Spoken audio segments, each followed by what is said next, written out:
Hey everyone, welcome back to another video. Today is week 23 of building Hogwarts in LEGO, and right off the bat, hopefully you guys will be noticing that the video is looking a little bit better and the audio is sounding just a little bit clearer. I have in fact finally decided to move on from the iPhone and upgrade to a camera system. What that'll hopefully mean is that from now on, the video content will be a lot better moving forward. Now, this week we are going to be doing something a little bit different, and I know I do say that every other week. But we're actually going to put a pause on building for this week, and we're going to focus on taking things apart. Now, what do I mean by that? I would really like to take Hogwarts to a LEGO convention. I've never done it before. I've visited a few, and of course everyone goes there and is really inspired by these awesome MOCs that they come across. I would like to take Hogwarts to one of those. In order to do that, though, I need a way to transport it, and currently Hogwarts is 8 base plates long by 2.5 wide, so that's roughly about 2.5 meters long. That makes it very, very hard to transport in its current state. The reason being is because it's all one chunk. Apart from the Great Hall, which can be slid off, the rest of the MOC is all one big piece. So if I need to transport Hogwarts, I need to figure out a way to divide it into sizable sections that are easy for transportation, not only in a vehicle, but simply out of a doorway. So, like I just said, the Great Hall should be an easy one to do because you can just slide it right off. Easy peasy, lemon squeezy, no problems there. The problems start, of course, with the quad courtyard. Not only does this have a full interior in the dungeons, but it's quite a tall build as well. That's very easy to damage. And with the new extension that we have just put in back here, it's even longer than it was before.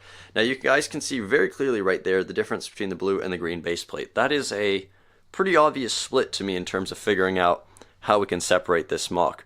Reason being is because I don't want to do anything that would split the middle of the quad courtyard because there are interiors in the dungeons, and that would just overcomplicate things a little bit. I would rather have that be one piece, and since that does not have any interiors in the mountainside, that should be something a little bit easier to split.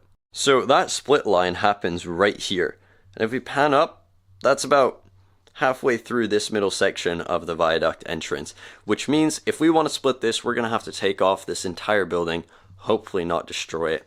We're going to have to tear up some of the groundwork underneath, divide up all the filler bricks so that there's a very clear line along the base plates, and similar to what you would do with modulars, we're going to just have some pins that will connect up the two sections. And then as a further thought, I'm thinking about the idea of making all the buildings removable, just like a modular, have some tiles and plates that just hook them down to the MOC, but that I can easily pull up if I need to. That way I can possibly individually package the buildings when it comes to transporting them. There's another potential here to split the MOC as well. The split line is just right here, which is ever so slightly just behind the line of this building, very conveniently so. It will be a little bit difficult, but nowhere near as difficult the task of ripping up all of that. I could make the grounds its own section as well, so that we would have 1, 2, 3 sections of Hogwarts. The last row of base plates over there technically wouldn't count because the only thing sitting on them is the Great Hall, which is removable already. So we would have 3 base plates, 2 base plates, 2 base plates over here, which suddenly makes Hogwarts a lot more manageable. So coming around the other side, you guys can see a little bit more of what that would look like. So I would have to start by ripping up these plates and this rock work down here. These are obviously burnt pieces underneath, and I did just build this last week. So I would have to rip that up, and then we'll have to carefully take off this building. One problem I have is I believe that it does hook into the central tower in a few places, so I'll have to think about how I can remove that. For the most part, the majority of the building will be sitting on this side with the quad section of the divide, since that's where the base plates are, and what I might just have is a little bit of the building overhanging into this section, but when you slide them together, it all meshes. So I'm rambling a little bit too much right now. We are going to hopefully cut to a pretty fun time lapse of me figuring out how on earth I'm going to rip this up and divide it. Unfortunately, I think I'm going to have to destroy a decent bit of this, so I'm going to take plenty of pictures before I do so that in case that happens, I can rebuild it fairly soundly. First step, however, is to get rid of anything that is either fragile or really easily removable so that I don't have to worry about knocking it over. These towers will be coming off, so will that entrance courtyard to the quad, and we're going to be ripping up most of the foliage, putting that back in the drawers for right now.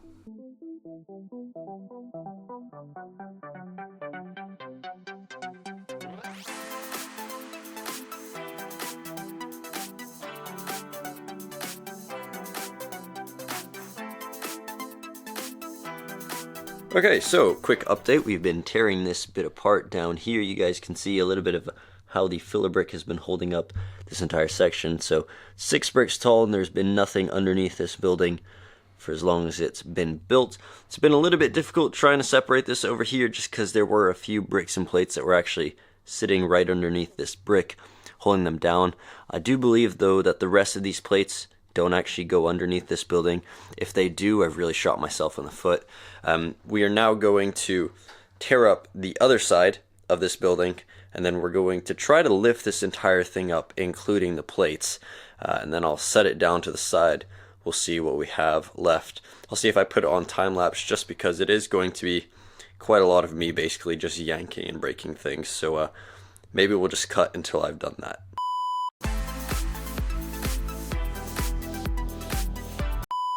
Well, that time lapse was a lot shorter than I was hoping. I did get pretty far with it, wiggling it back and forth, and it had just come out, and then the whole front wall dropped off. So I've got half of it right here. It's still fairly intact, and I think this is still all fairly in one piece. If I were just to move this, you guys can see what it looks like.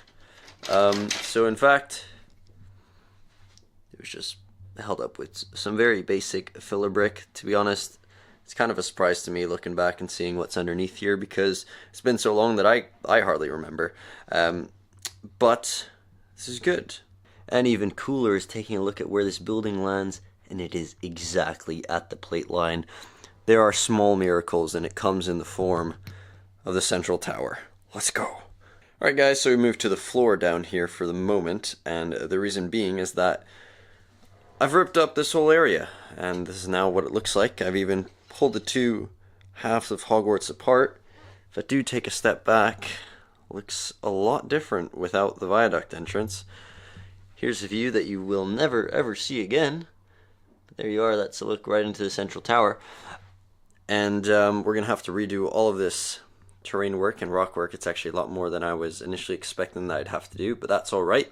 What I've decided to do down here, and why I've got the viaduct entrance as well as quite a few buckets and such, is that I'm going to rebuild this ever so slightly so that it has its own secure base, and then I'm going to build this bit back up with tiles and such so that the viaduct entrance can just sit right into place with a few plates here and there to hook it down.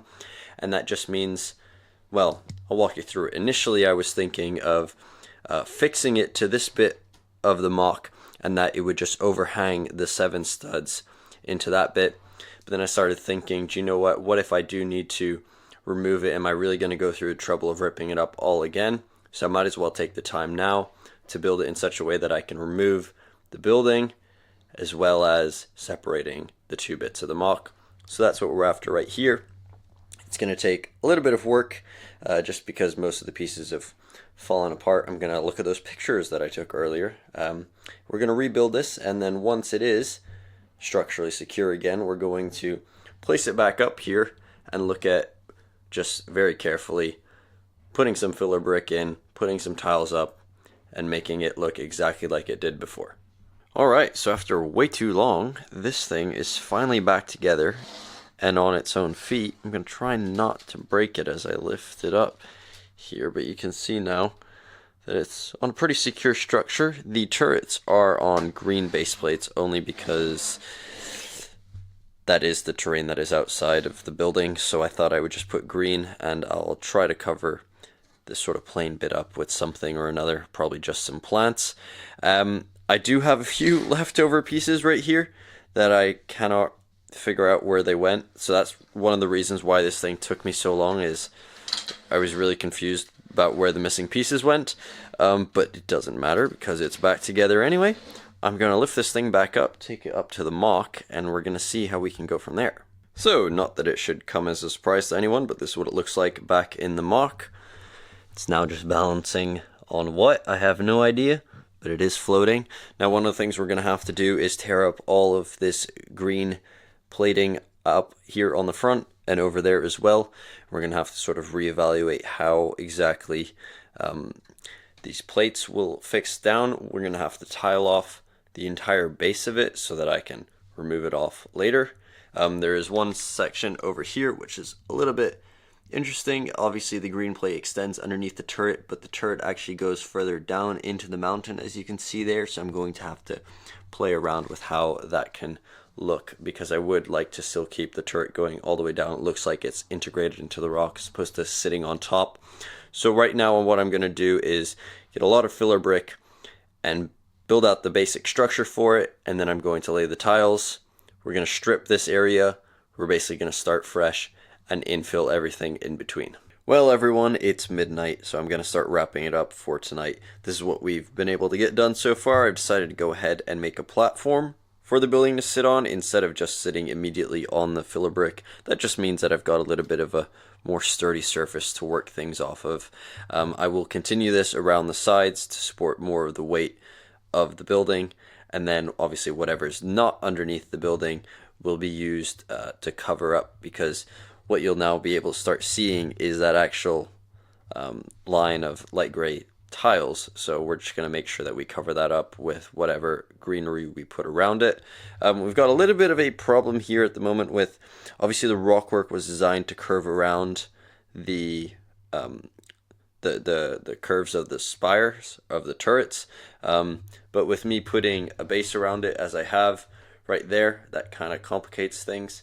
So I'm just going to have to think through exactly how I want to build it, because obviously I don't want to have just a squared off corner. It looks a little bit weird, especially over here where we have the section of of the tower that goes down even further. So I'm just going to have to play around a bit here and there with working out exactly how the tower is going to sit. But we are going to do that, and then we're going to obviously start filling in between the building, and of course make sure that we don't cross over the base plates, as I have just done with that tile that I completely forgot. But that is all for tonight. I'll get back to you guys once I get some more building done in the next few days. Alright guys, so it's the next evening, and I've been doing a little bit of building and much more tearing apart. This section is what I've been working on mostly. I've got a thin row of plates down there just to finish up the last row before it reaches the end of the base plate. Sorry, the focusing is not really on point right now. Then we have this rock work, which I decided to tear up all the plates and stuff on that. The reason being is I decided to take a step back and go, why do I need that rock work sticking out so much over here? I think originally it was because I didn't have the outer castle wall done, so I had put something there because I knew I was going to fill it up.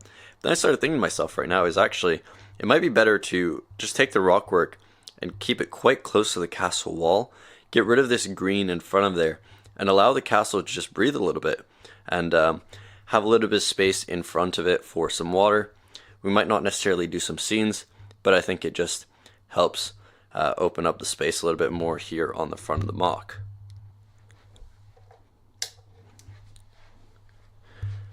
There we go. We have some light. Now, another thing I was doing back here is with this turret that goes all the way further down. You can see I've got a gray tile right there. This is just one of the curved tiles that matches the same sort of curve of the turret. Now, the reason being is I was thinking, I definitely want to visually carry this turret all the way down so that when you lift it up, you can see how that looks. The only problem is there's nothing anywhere in the middle that's holding these three panels together. As you can see, it has only ever been the top and the bottom, and frankly that's been enough. But now, because it's completely removable, I have this kind of problem here, and every time I set it down, it does kind of work, but I just am not overly confident about the fact that this is not being hooked down by anything. And if I were to put some studs there, every time I would lift it up, it would probably separate the turret in two, just because, well, there's not really much holding it all together. So I'm going to maybe have to rethink that.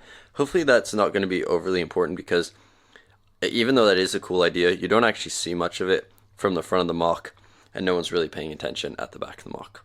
Okay, so update. I've done no building, and I've taken even more stuff apart, including the bridge, and I have a good reason for all of it. Please trust me.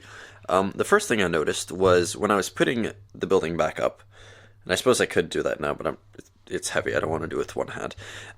the pitch line of the long gallery and the pitch line of what is the viaduct entrance didn't line up.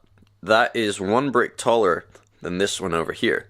And that kind of got me thinking. I was like, alright, well, if I'm going to do this, I might as well do it properly. I want the roofs to line up, and frankly, I'm surprised that I've never noticed it before.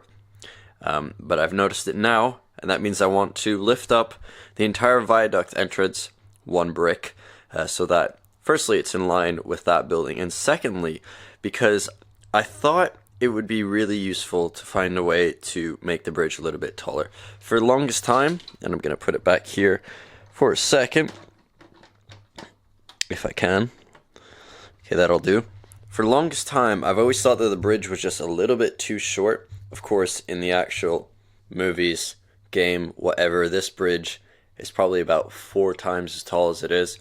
Realistically, it should be like somewhere up here. And obviously that's one of the reasons why Hogwarts looks so impressive, because it's perched upon these really high cliffs, and the bridge is sort of accentuating that. I always felt that the bridge was sort of letting me down in a way, because the rock face is only 12 bricks on this side, 6 on that side, so the bridge was only ever 6 bricks tall. And I tried my best in terms of kind of fiddling around with the design in order to make sure that it looked taller than it actually is, because in the actual bridge, the smaller arches are also underneath the walkway, but I tried to include them by making them part of the walkway. So I realistically, I would like to lift this 2 bricks if possible. So I'm gonna figure out a way in which I can lift the viaduct entrance 1 brick and lift the bridge 2 bricks, and kind of work out a sort of in between for the doorway. The reason why I think it will work, because as you can see here, I have steps leading up to the doorway, which would imply that the original ground level was lower than this doorway, so I think I can make it work. And then obviously a side effect of raising the bridge is that I might be losing some, if not all, of these steps, just because we're lifting up the bridge, so there wouldn't be a height change to compensate for. And then what I want to do over here, before I even get back to building it, is yes, I'm going to lift the viaduct entrance 1 brick. Yes, I'm going to lift the bridge 2. But I'm going to try to do something with the rockwork so that it goes right into the building, so that the rockwork gives the illusion that it's a lot bigger than it is. So I might be adding about 3 bricks to the rockwork, and they will cover up the first few rows of the bricks of the tower. But the illusion is that it will go from 6 to 9 bricks, and all of a sudden the castle will be perched on some higher cliff. So we're going to get a little bit experimental. We're going to see how it turns out. I may not like it at all and just revert to how we had it before. But like I said, since I'm doing it, I might as well do what I want and do it properly.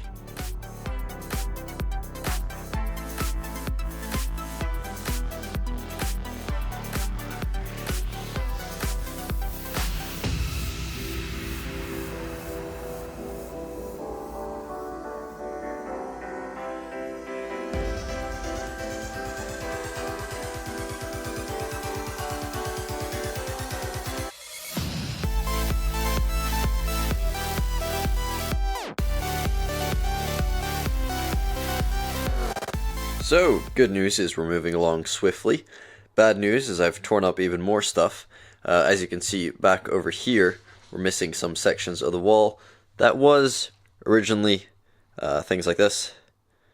If it'll focus. Right, it's not going to focus. You know what I'm talking about. It's these. That's how the wall used to look like. And I decided that I was going to get rid of them because I was looking around the MOC just in general. And thought to myself, I really need to come up with sort of a cohesive style of how I'm using my parts.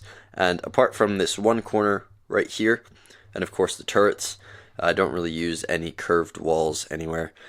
So I thought it was best if I should try just using some hinges and make some walls at an angle, somewhat like what we have over here, and see if that starts tying things together a little bit better. I think just generally speaking, this sort of Hogwarts Legacy inspired Hogwarts would look better with some more angular parts rather than a mix of curves and this and that. I need to start developing a more cohesive style. So we're going to see if that will work.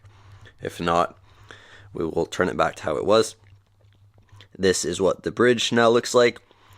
I think you guys will agree that, especially coming down low at this angle, the bridge looks so much better. It actually looks like there's a reason why there's a bridge. You can see how much higher it is now on this side. We're going to play around a bit with the rock work to make sure that everything looks natural. But I'll cut back to you guys once we've done some progress.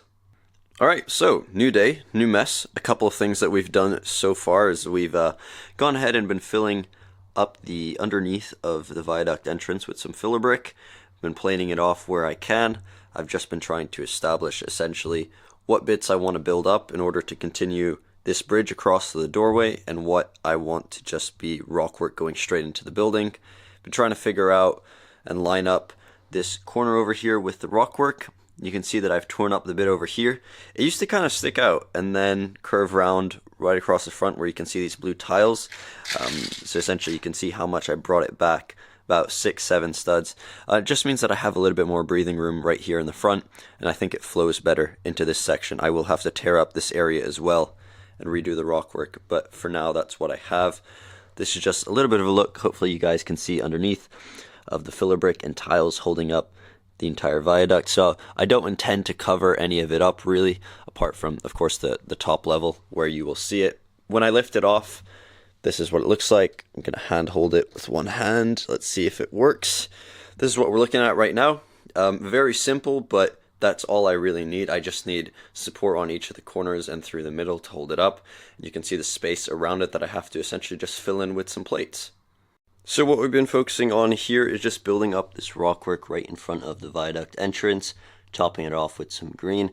This time I decided to take a little bit more time to just make it look a little nicer, interspersing plates and tiles. I'm focusing less on actually using foliage to make it look good and more just the basic plates and tiles. I kind of want to tie it into this area back here. Of course, this extension that we did last week, trying to give it a little bit more of a cohesive theme. You can see here I'm trying to integrate the bridge right into the viaduct entrance.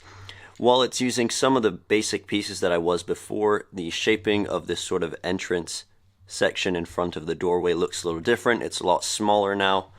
I've just completely bricked it off so that I can continue the tiles all the way to the doorway. So that all lines up, as you can see right here, to the doorway, and there's a 1 or 2 brick drop off to the side over here. We currently don't have any plates underneath this turret section, but that is just going to be 1 row of plates and then some tiles. The one thing I still need to figure out is how to make the tower a little bit more secure, because all that's holding it together is just a 2x4 brick right at the bottom holding the plates all together. But so far so good. I'm liking how this doesn't look at all like the building is just sitting on top of the rock work. It does look pretty integrated right here. That's probably just because of the small bits of slope pieces and tiles just kind of blocking off that transition right there. Of course, come around the other side, still haven't done anything here, so that's going to be the next step. Right, so update time, 2 things that we've done so far. We fixed the turret. You can't really see obviously because it looks exactly the same, but I've made it structurally sound now so it shouldn't be falling apart. And then we've been slowly building up this rock wall. I thought I'd just take a quick break and show you what it looks like before I cover it all up, because it's not often that you kind of get to see the mismatch of filler brick and structure underneath what will one day become the rock work. So this whole bit over here is going to be covered by the building, and we're just working on covering up these exposed bits. We're going to take the green around here. And then this bit here, I decided to do something a little bit interesting, introduce kind of a split level. This so that it can connect up with this area over here, and then I started pulling the rock work back so that it ends up lining up with that wall. And then once I put it back together, you guys will see what that looks like, and well, hopefully it will look a little bit more natural than it did before. And just a few minutes later, this is what we're looking like. The plates have pretty much been finished. Obviously we might do a little bit more detail here and there, but the base covering is done. You guys can see how the turret now looks pretty well integrated. The only thing that's kind of glaringly obvious is this tiny red brick and that tiny orange brick sticking out there. And I'm really annoyed that I didn't spot it earlier, because it means now I have to tear up that little bit to replace them, because it's always going to nag me. But in any case, viaduct entrance with only 1 turret back on. You guys can see that it's Well, it's not changed too much from what it was at the very beginning of this video, but the rockwork has differed slightly. You can see what I meant earlier about having that split level. And while it's not entirely connected yet, you guys can see where that would line up with that and how the viaduct entrance is currently overhanging. We're just gonna finish the last little bits and pieces here, tidy it up, try to replace those bricks, and then do the same thing on the other side. Alright, so a few things here. First of all, weather got pretty bad pretty quickly, so I'm gonna wrap this up before the light completely fades. Went ahead and finished this side of the rockwork up and plated and tiled off the rest of it with just some green plates. We've left this open here for the moment because I've yet to decide what I'm going to be doing in this area, so I'd rather not build anything just to tear it apart in the upcoming weeks. This is just a quick look down this sort of central divide. You can see 3 sets of pins, just keeping the 2 halves of the mock together. Technically don't even need that, probably 2 would have been enough, but why not? And I'm going to put the viaduct entrance building back up on here, connect the 2 halves of the mock, put this building back. Got a bit of a plate issue. Well, you can't really see. Oh, you can there. And over there, the plates have kind of been destroyed. So I'm going to clean up this area, put everything back together, and we're going to take a look at our sort of 2.0 version of the viaduct entrance, see if it looks any better. Okay, so I was in the process of just cleaning up this area over here. You can see I've moved all the pieces into a pile. Took the Great Hall off, it's right here. And in doing so, I was able to get a little bit of a better look and show you guys this section under here, which I don't think I've ever seen myself. You guys can kind of see the back of the Hufflepuff common room, as well as potentially just kind of back into the potions classroom. One of the notable things you'll see is a lot of the structures are kind of sideways, or they're almost not holding any weight at all, which is a little bit of puzzlement to me. And then there's these bits, which just like doesn't have anything underneath it at all. So I'm not really sure what I did there. So it was almost a saving grace that I took off the Great Hall and took a better look underneath this area, because it needs some fixing. And in any case, it just gives you guys a better look at this whole section. You can see what I meant about the actual castle really only taking up 3 base plates in this end section, really just being completely exposed. It overlaps ever so slightly just right here, but that is something that I'm planning on fixing, because I would rather it just be sitting on 3 and not overlapping at all. That way it just makes my life a little bit easier when it comes to transporting. So we're going to actually take a quick second away from putting the viaduct entrance and essentially finishing up the video and adding one more thing. We're going to make this a little bit more structurally sound. We're going to figure out why the supports underneath are not really holding the weight as they should be. And we've got to do a little bit of cleanup just right here in front of this corridor where I've just completely forgotten about the tile work here. So we're going to clean it up, cover it up slightly like we have on this other side. We'll put the Great Hall back on, and then we'll get over to the viaduct entrance and wrap up this video. So, all tiled off, nice and fresh. I was actually missing 5 1x2 tiles, and I looked everywhere and just could not find it. I know I'm officially out, as in my tub of tiles was empty, but I was hoping I could find something. I didn't, so I ended up just tearing into this and removing just a few odd ones here and there. You can see there's 5 that I've removed and replaced with just some 1x2 plates. Now that might be something I end up doing anyway, just to be able to put minifigures, but I was kind of in a tight spot, and that's what I did. Another thing is that I added these cheese slopes onto the side of this building so that when it lines up, it completely covers, well, except for the area where the panel goes in, it basically completely covers the gap. I'll just give you a quick look of what it would look like without it in case you're interested. So that's kind of what it looked like before, and you can see how it would look a lot better. I'll come around the other side. You can see how that just looks a little bit more flush. I also went ahead and tiled off all of the railings, or whatever you want to call those, as well as the ones over here on the Great Hall. So, let's put all the buildings back on the mock.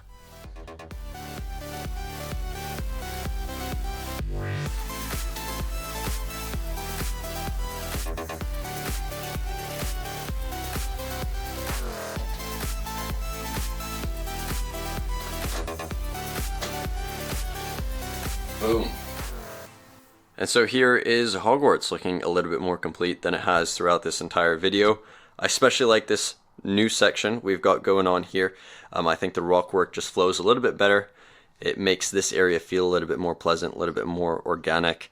And now looking at this side and seeing the potential of sort of opening it up and curving it out, I would like to do something on the other side to mirror it, but I'll have to give some thought to that. Of course, the Viaduct bridge is looking a lot better. Raising it 2 bricks really did help. You can actually imagine that a boat could go underneath it if necessary. The Viaduct entrance itself, the building, has been raised 1 brick, and it's been slightly structurally improved, but you can't notice that at all, and I'm glad for that, because not only do the roofs finally match looking across here, but it helps me raise the bridge as well. And then of course we have this side where we did a few modifications to the steps. Everything is turning out pretty good.